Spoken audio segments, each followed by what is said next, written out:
Good morning and welcome, Patriot Radio News Hour. It is Hump Day. Yeah, and it is Fed Day as well. We're all waiting. What kind of lies and half-truths is Jay Powell going to tell us today? I just can't wait. I'm so excited. I'm sure we're going to hear that the economy's wonderful and inflation it's going to peak. It's going to, but we're going to be tough. That's what I imagine. I think the tough guy act lasts for I don't know, about 6 more weeks, and then it's all over. But to Jason's point, maybe we get to the end of the year. I just doubt it. 800-951-0592 is our toll-free number. The website at allamericangold.com. And welcome to everybody, wherever you're listening, all our podcasters, our YouTubers. Subscribe, share it, do all that stuff, because people need to know what is coming. And it is, hey, listen, that light, the poltergeist, right? Don't go to the light. Yeah, that light's a locomotive getting ready to run everybody over. That's just the long and the short of it. We've been warning you for, matter of fact, going on almost 2 years now, about the Fed being backed into this corner here where they've got inflation raging, yet they don't have the tools to fight it, because if they want to fight it, Jason, they caused the next Great Depression, and I don't think, no matter what they do, I think that's where we're headed. Yeah, rough times are definitely ahead. It's you see the symptoms all over the place. You just talk to anybody and ask them questions, and it's I don't hear a lot of positive news about, hey, how's your job situation, or how's your small business, or how are you able to buy, how's buying your groceries and buying gas these days. It's all bad news. And Joe, we just don't know how it's going to move in the next couple of years. We don't know exactly. We know it's going to be bad. We just don't know which direction and when, do we? Yeah, exactly. So a couple of announcements. The Biden administration must be tuning in.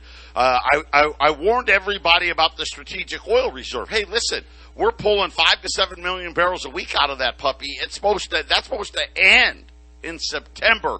The Biden administration has now extended it into October, so we're going to lose another 20 million barrels of crude oil.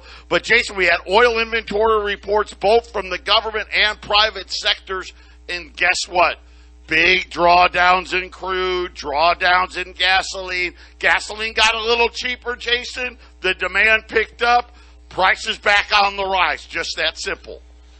Yeah, I think we'll keep seeing that until some of these big changes happen, Joe. Like you talk about demand destruction. If people just can't afford to drive anywhere, then maybe the prices will come back. But that'll be the only thing that can really They're clueless. I'm telling you, they have no idea how big the demand destruction needs to be. That little bit that we had that's not going to do it.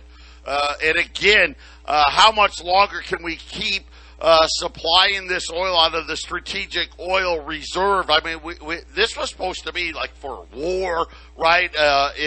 If all of a sudden there was this huge economic crisis here at home, i.e., the wrong hurricane comes and hits at the wrong place, we could tap this. This was an emergency thing for us. And now, of course, we created this ridiculous war, and now the thing's got to be bone dry. And we're running out of tricks. And here's the problem. The ability to produce more crude oil down the road is very minimal. That's the problem. They have starved the oil industry of the monies needed to drill. And again, remember what we said. Who was it? Halliburton said, hey, even if you want to drill, yeah, we don't got enough stuff for you. That's what they said. Matter of fact, they said, we're done with nobody. No new guy can come and say, hey, I want to put a well in, whether it's natural gas or crude, and I want to do it this year. Halliburton said, sorry. We're already booked. Whatever we can make, the piping and this and that, we'll get to you sometime in 2023.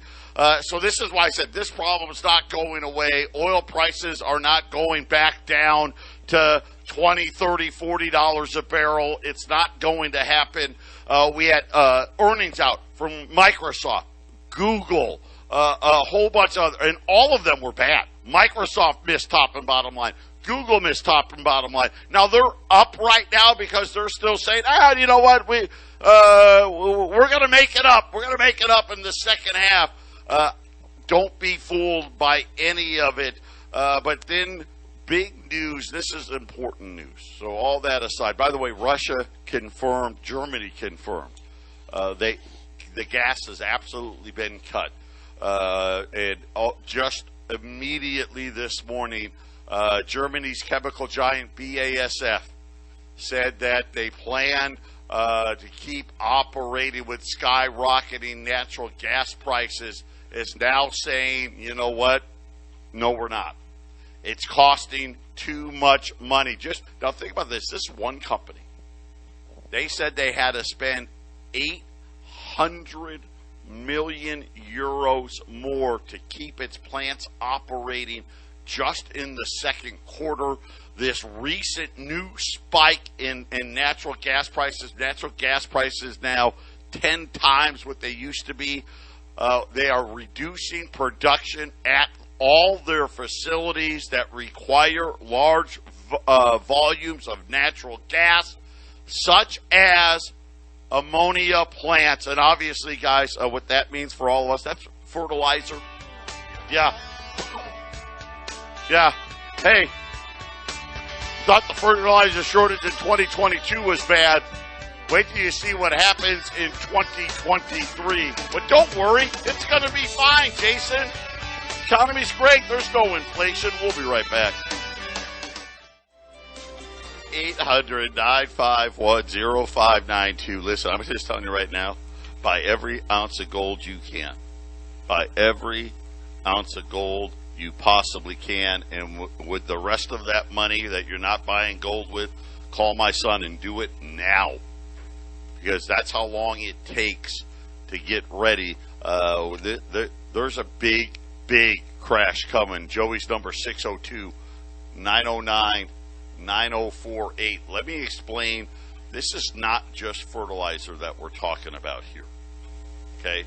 So this is how big of a problem this is with BASF. So not only fertilizer, this is a key component to plastic making. So think about everything you use day in and day out with plastic in it, right? It's endless, right? It's endless. Not done. You know that, remember, Jason, you brought this to life, that diesel exhaust fluid? Yep. Guess what, guys? That's this. This is what we're talking about. Diesel exhaust fluid. Yeah, get ready for diesel to be even more expensive. And then last but not least, a byproduct of it. So think about this. They make this ammonia. Okay, and it's used, like we said, for fertilizers, plastics, diesel exhaust fluid. The byproduct of that is this high purity carbon dioxide, which is heavily used in the food industry. So all that food you see on the grocery stores, this byproduct is in almost everything. Now think about this. This also just means what? Well, if BASF can't produce it in Europe, that means all of these companies that use their supply are now on the open market looking to buy it from anybody.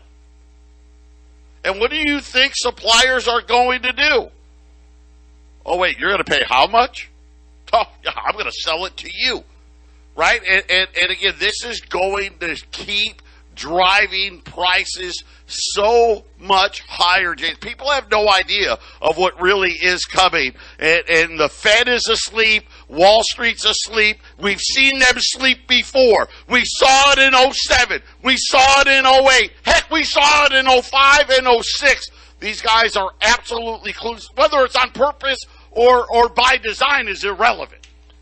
I agree, Joe. I've always been of the opinion that they know exactly what they're doing. I don't think transitory was an accident. I think transitory was the plan. I think they know where things are going. I was looking at this morning, a June survey, so a couple of months, last month, of inflation expectations from the New York Federal Reserve suggests that price hikes aren't over yet. The group predicts that by June 2023, the prices will, their the little interest, the inflation rate, it'll be 6.8 in June 2023. That's their prediction, which to me means they can't have 0% interest. They can't be back to zero by June of next year. If this is the New York Fed saying this. I'm going to tell you right now, they're caught. Please understand this. I wish there was a good answer. I wish that, hey, Jay Powell, just raise rates hard. Like right now, interest rates, we're thinking it's 0.75 of a point. Craziness, 1 point. Jason, they should be raising it probably by 2 or 3. Your favorite stock guy, Jim Cramer, I saw, it was a couple of weeks ago. He was like, I wish the Fed would just raise it all at once and just get this over with. That's what he was saying. Just hit 3%. Just hit the thing once and be done with this. Because of course he wants this to be over. He wants the stocks to go up, right, Joe? Right. And well, here's the problem. 6 months ago, the Jim Cramer was telling you not to worry about inflation, and of course, the realities are inflation is here, and it's not going away, and there's no easy answer. And again, I just look at what the effects of what is happening right now have going in, not only for the rest of this year, but going into next year. This is huge. I broke it, last week. I was telling you about I think it was earlier this week, or late last week, about ranchers selling off their herds because the ranchers, they're not dumb. They grow their own, hay and alfalfa and their grasses for their cows to eat. And it's just been burning up in the pastures. And Michael Snyder finally picked up on it and wrote this huge article about the decimation of our cattle herds in 2022, and saying that the long-term size of the U.S. cattle herd may be the smallest since they've been keeping record, and serious implications to be able to feed ourselves from 2023 and beyond. This is big. People don't get it. Joe, I mentioned Russia when the wall came down and they had to join the world monetary system fully, and their cattle herds were decimated, and to this day have never really recovered. So I think there's a blueprint for it. I mean, it's funny. Your favorite person, Janet Yellen, was it yesterday, a couple days ago? She just said, it was a mistake to use the word transitory. That was a word we shouldn't have used. She actually said that, Joe. So, I admit they're wrong, I guess, once in a while. I want people to understand, ranchers in Texas selling cattle by the thousands. Yep. Decatur Livestock Market, this is where they go to the slaughterhouse, said that trucks are stacked a mile long in every direction. This is how big this situation is. And think about how high cattle prices and beef prices are now. And all this supply coming to the market, and they're saying, wait till 2023 when there's no supply coming to the market because everybody sold their herds off. Well, they want everyone to eat less red meat in their new world system, Joe. So maybe it's not because it's for health reasons or some agenda. Maybe it's there's not going to be enough red meat, so let's just tell them they shouldn't be eating it. Yeah, well, I hope you got a lot of crickets, maybe some bugs. You may want to stop calling the exterminator, right? Because you may be eating those things to stay alive here. Chipotle Mexican Grill announced yesterday they're hiking prices another 4% in August. It just doesn't seem to be ending here anytime soon. And Jason, this news out of BASF today, hugely important. Germany's ministers were out begging Siemens to please fix these turbines. Siemens has responded with, "Hey, we're not doing it, right? We don't care." Trudeau, they don't. They want to get rid of fertilizers anyway. Yeah, that's not a good idea. You got crops need food and water. I don't like chemical fertilizers, but there's a lot of people that need to be fed. So once again, Joe, the shortage of energy, unfortunately, is a shortage of food is what's coming. So I think the world system is trying to get people used to the idea, Joe. But it's one of those things. You don't listen to Patriot Radio News Hour regularly. It's going to catch a lot of people by surprise, Joe. When suddenly it's and they get empty shelves. And they're Double, it's so sad. I can't listen. I want to hear good things. Listen, here's good things. If you're prepared, when the crash is over, you're going to be able to do really good things. Think about, I know a lot of us would love to go back to the housing crash and the financial bubble. Man, I wish I would have bought 2 or 3 houses. I'd have bought as many houses as the bank would have gave me the money for, right? Get your gold put away. Have your other assets protected. Do not leave your money in the bank. I'm waiting till the next segment after the end of this one here, the bottom of the hour here. We're going to talk about Credit Suisse and their horrendous earnings. We're also going to talk about how bad was J.P. Morgan's balance sheet. Remember, J.P. Morgan, they did the worst. They were the worst bank in the stress test. They had to stop buying their own stock back after their earnings 2 weeks ago.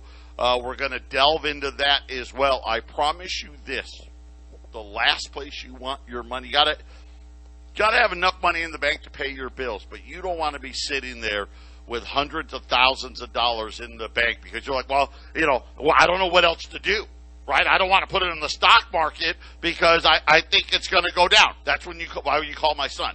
He's going to help you do that. He's going to make sure that doesn't happen, right? Put it into gold. Well, I already got gold. You need more. You're going to be able. You want the good news? That's the good news.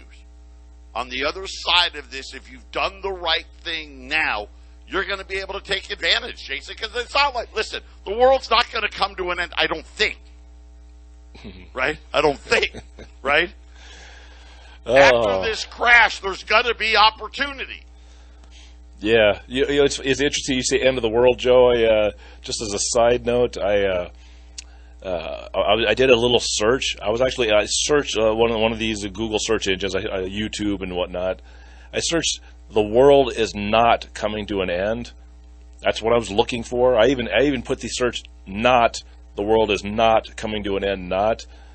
It would not give me one single piece, one single anything or anybody that did a piece on the world's not coming to an end. Boy, they want everyone scared, Joe. And you're right. People get a little worried when they hear the show, Joe, and they hear all the bad news. But it's not really bad news. It's just information to get you prepared.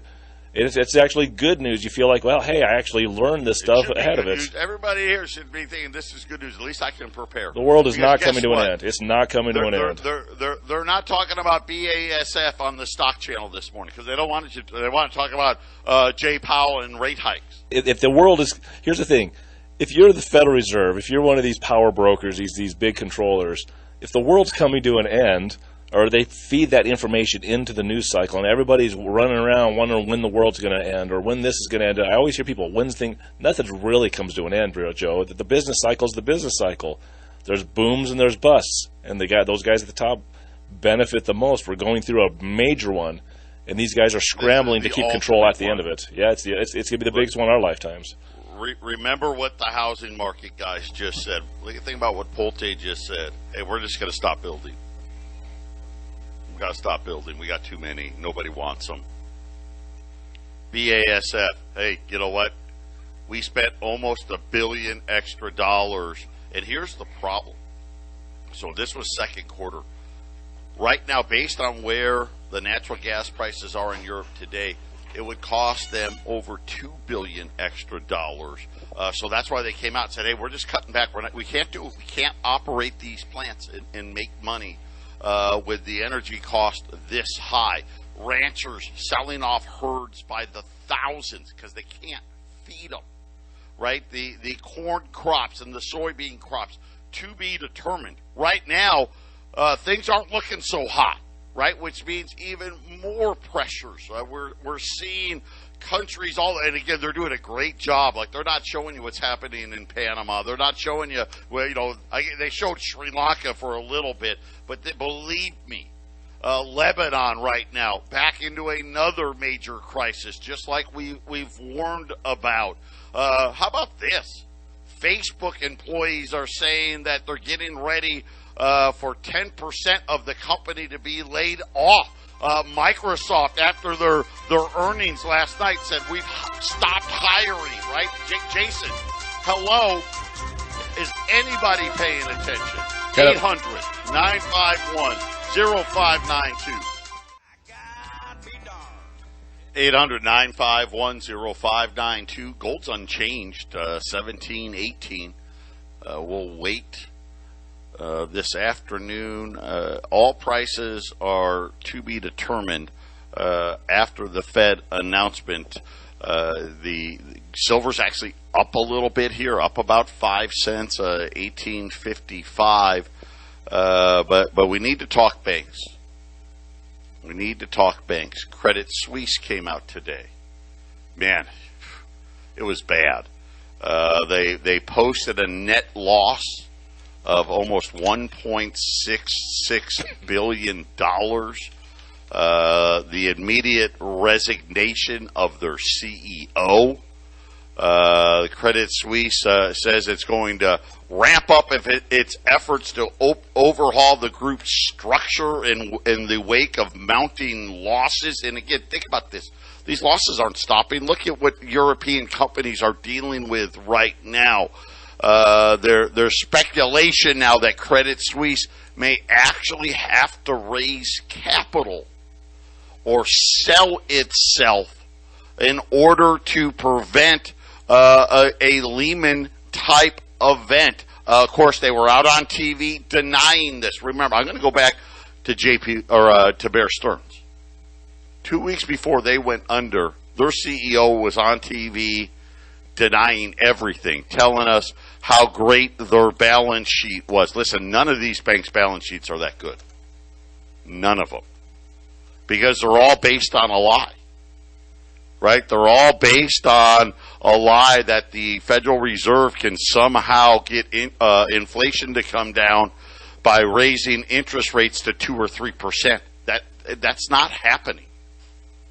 To Jason's point, the people that think that maybe, hey, if the Fed gets into the high sixes, maybe they could get inflation to come down. Think about that. Where do you think we would be right now? Could you imagine, Jason, a Fed's funds rate of 6.5% or 7%, people having to pay 10% on a mortgage, right? And what that would do? How many of these zombie companies would have to go out of business because they can't refi their debt? Yeah, Joe, I really think that's very possible, Joe. We don't know how really bad it is, and it seems like all the weird things that are going on. I mean, if we have a deflationary crash type of situation, it makes a lot of sense to take the energy supply down so that they can have an artificial. Let's face it, they have a lot of big corporate buddies. You have a lot of big oil companies. They got to take care of some of these guys, right? So if they know they're going to sell a whole lot less oil with massive demand destruction worldwide, people in China might not drive as much. People in America might not drive as much. But you don't want to sell it for $20 a barrel or $40 a barrel, right? If you're going to sell less oil, you want $100 a barrel, $200 a barrel.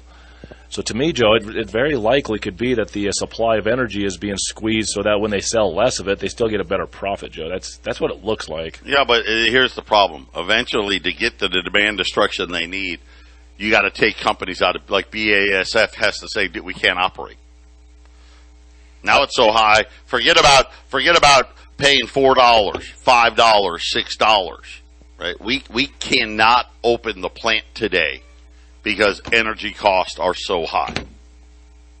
Look at Pulte. Pulte Homes already saying, dude, you know what?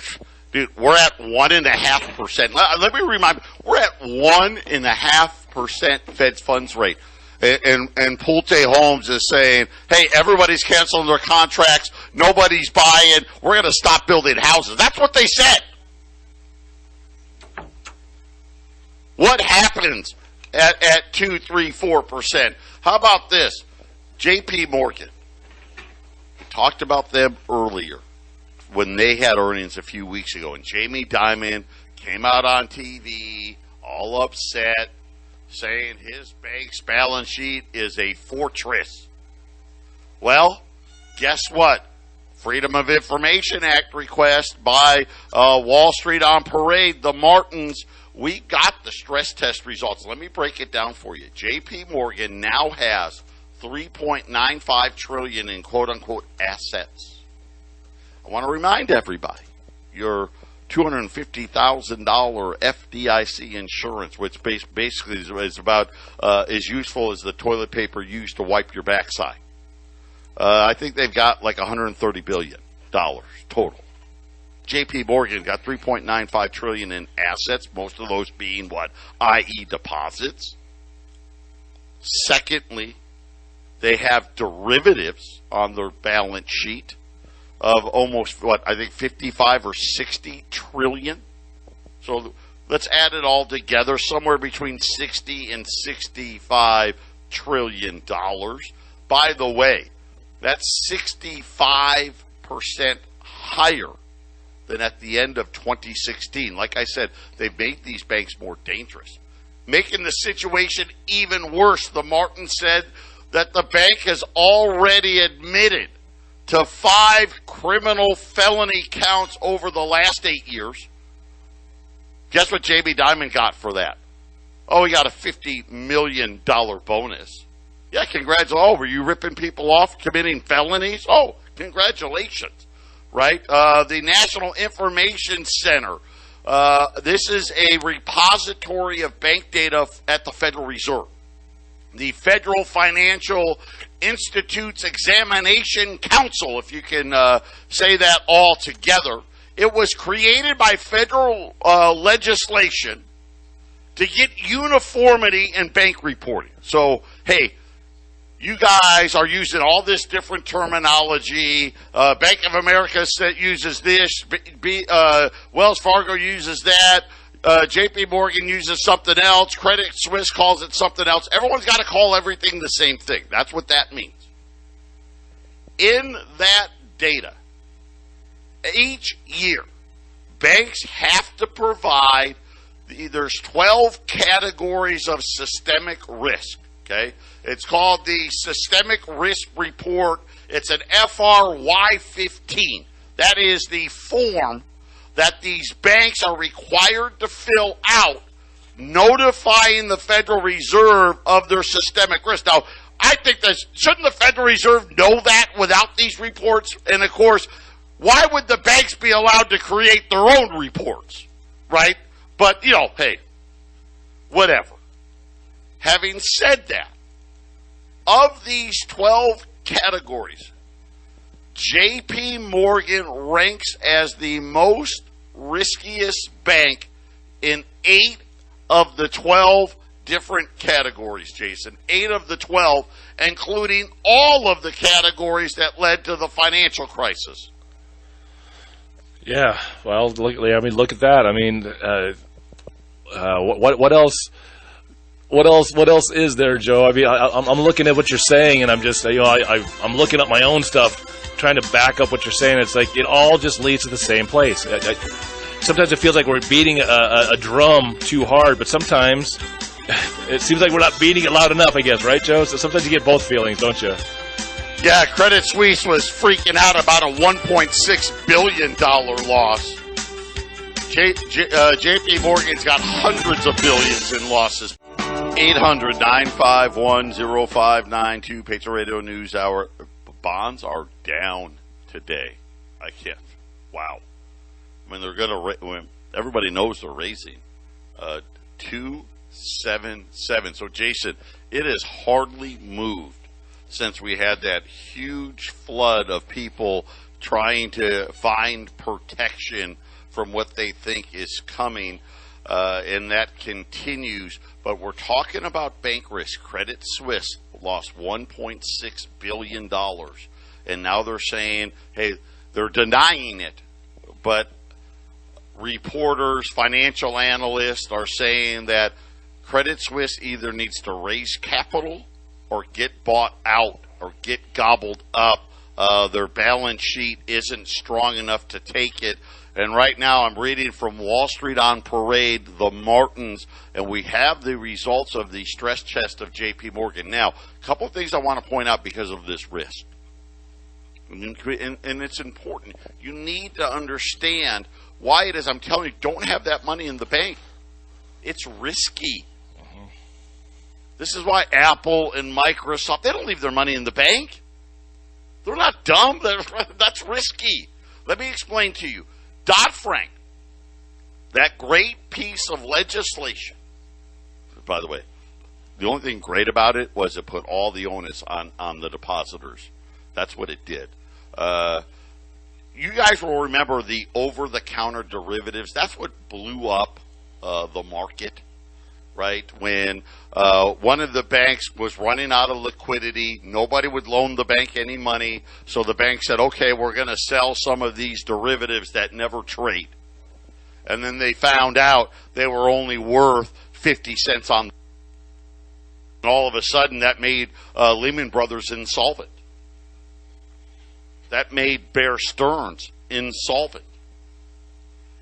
According to J.P. Morgan's own reports, it has the largest over-the-counter derivative exposure. Ready for this? $44.38 trillion. Excuse me? 44 trillion? A 10% haircut would cost the bank over $4 trillion, basically wipe it out. Right? It only has assets of $3.95 trillion. This is what we're talking about. Now, in Dodd-Frank, there was a law passed that said, hey, no, we're not going to let that happen anymore. You need to trade these things so we can make sure you're being fair and honest about what they're actually worth. Well, guess what? The bank said, oh, sure, okay, we'll do it. As of March 31st of 2022, now think about this. That was probably, Jason, wouldn't you say that was probably real close to the end of the great times? Yeah, that sounds about right. March of this year. Yeah, right. Yeah. This is when, right, the Fed finally stopped adding to its balance sheet and raised rates to 0.25%. So that was the end of the good time. Let me just give you some horrible perspective on what was happening. Only 43.4% of the bank's derivatives were centrally being cleared, which meant they aren't showing the other 57%. Now, why would a bank not show it? If it was obviously worth the paper it was printed on, by all means they would have cleared it, Jason, right? It's obvious they don't want it to go because they're like, I don't know, that one may not be what it's worth, and then all of a sudden we got a problem, don't we? Yep. Yeah, the problem's getting worse, Joe. It's getting worse. So, it's not going to get better soon. And there's more and more stuff, Joe. I mean, I like talking about the inflation the most because I think this is a problem they can't solve. I think they have to. It's very likely, Joe, that and we have a little difference of opinion sometimes, and it's because I don't think anyone knows for sure how bad the problem is. I remember watching the Big Short when they go into the ratings agency, and also they go and they actually talk to the real slick Asian guy that's talking about how he's really 20-to-1 leveraged. When they start to figure out how bad it is, how bad is it? I mean, I don't think anyone really knows, Joe, but I remember in December of 2020, Joe, before the coronavirus blew through, right? Japan and China started selling U.S. treasuries, tons of them. Japan for the first time was like a net seller for a major net seller in their history, and China started liquidating, and now they've since all that money printing, Joe, and all the finagling they did in 2020 because of supposedly because of coronavirus, they started buying some back. But guess what they started doing earlier this year, Joe? Oh, China's selling them like crazy. They're $100 billion down, and Japan is $100 billion down, from 1.3 trillion down to 1.2, and China's below $1 trillion now. And that's what really was a part of, that was kind of like the dam breaking after all of the repo stuff was happening in September, October. It's like it's getting ready to happen. Table set. Yeah, I want to point out one thing. They can fix inflation. That's not true that they can't. They can absolutely fix it. Listen, just have interest rates be 8% today. Just move them to 8%. Inflation will be fixed. Believe me, it will be fixed. Of course, we'll be in the throes of a Great Depression, but it would be fixed. The problem what they're trying to do is pretend that they're fighting for us, because they know, oh man, it's this financial system, it's getting ready to go again. They can't survive this. Could you imagine what J.P. Morgan would have to value these derivatives at if the Fed funds rate was 8% or 9% or 10%? They'd be worth 50 cents on the dollar, maybe 20 cents on the dollar. They'd be completely insolvent, and all of your money would be gone. Patriot Radio News Hour, final segment coming up. I'm going to give you what the specials are going to be. All of that is dependent on what happens later this afternoon at the Fed meeting. Don't touch that dial. 800-951-0592. Gold just went into positive territory, but not by much. Up about 20 cents here, 17, 18 and change. Silver's up 5. The Dow, I don't mean to laugh, it's up 140 points on, I don't know. They think the Fed's going to stop raising rates, I guess. But neither here nor there. Here's what we've got right now. $10 Liberties at 1,075. $20 gold pieces at 21.40. At 800-951-0592. If you never bought gold, you know you need to do it. Don't worry. It's so easy. When you call the 800 number, one of the girls is going to answer, and just say, you just have to say, I'd like to buy the special. And they're going to be, okay, well, which one would you like? I want the $20 special, or I want the $10 gold special. Whatever it may be. And then they're going to ask you a tough question. How many would you like? And you just tell them, well, I want 1 or 5 or 10. If we're going to ship it to you, we'll get all your shipping information. If you're going to pick up at our office here in Phoenix or our office up in Colorado, then we're going to take your phone number. We're going to set an appointment. We're not a coin store. We do everything by appointment only. That way, privacy is a big deal to us. Privacy is a big deal to our customers. When you're in here doing business, you don't have to worry about other people looking over your shoulder. You don't have to worry about the tweakers coming in, trying to pawn grandma's jewelry and all that other stuff. None of that goes on when you're dealing with us here at Patriot. When you place an order, every time you place an order with us, you get a trade number. That locks you in. In other words, what that means is gold's flat right now, as I said. Let's just say the Fed comes out and makes their announcement and gold goes up $30. You're locked in. You don't pay more. We're not going to call you up, oh, gold went up, you got to pay more. No, you're locked in. Gold, same thing. Fed goes out, makes an announcement, gold goes down $30. You're still locked in. You're locked in. I'm locked in. You can pay by check, by bank wire, cash. You can pay with credit card. We take all 4. Visa, MasterCard, American Express, Discover. We charge a credit card fee. So know that with credit. And everybody gets it. You know, everyone's got the reward stuff.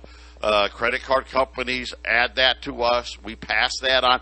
We're actually good about it. Our fee is a lot less than everybody else. We only charge 2%, so we share the cost with you. And it's just that simple. It's just that easy. If we ship primarily FedEx. That's primarily how we ship.